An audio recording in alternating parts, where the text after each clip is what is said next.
Every few months, I become convinced that I'm about to completely reinvent myself. Not emotionally, not spiritually, physically. This time, it was the gym. Now, I wasn't planning to get fit. I was planning to become an athlete.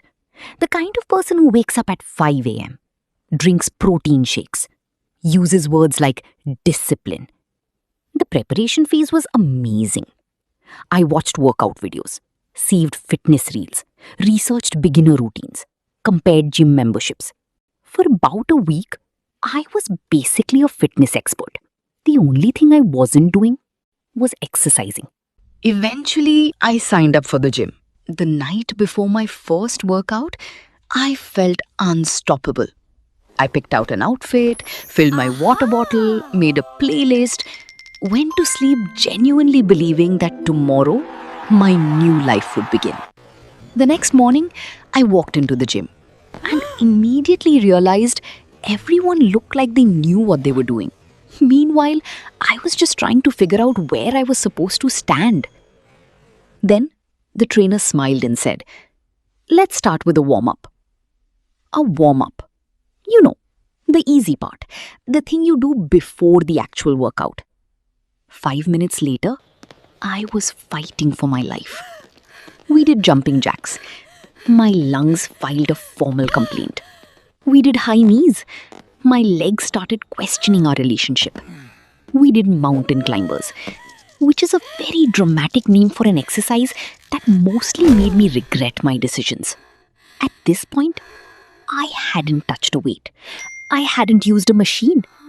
I wasn't building abs. I was simply trying to survive the warm-up. The trainer kept saying, "You're doing great." And I appreciated the encouragement. But I think we both knew that wasn't true. Somewhere between exercise number 4 and exercise number 5, the fantasy version of me disappeared. The athlete, the fitness influencer, the girl with perfect abs, gone. Completely gone. And honestly, that turned out to be a good thing.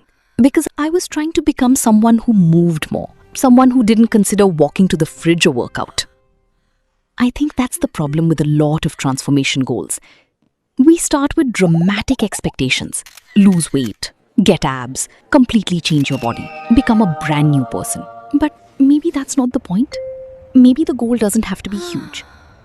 Maybe the goal is just being a little more active than you were yesterday. Not because social media expects it. Not because society expects it.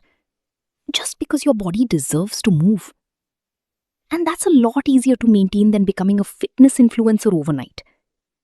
So no, I didn't leave the gym with abs.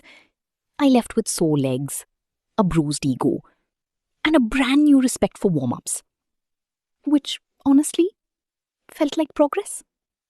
Welcome back to Tables for One.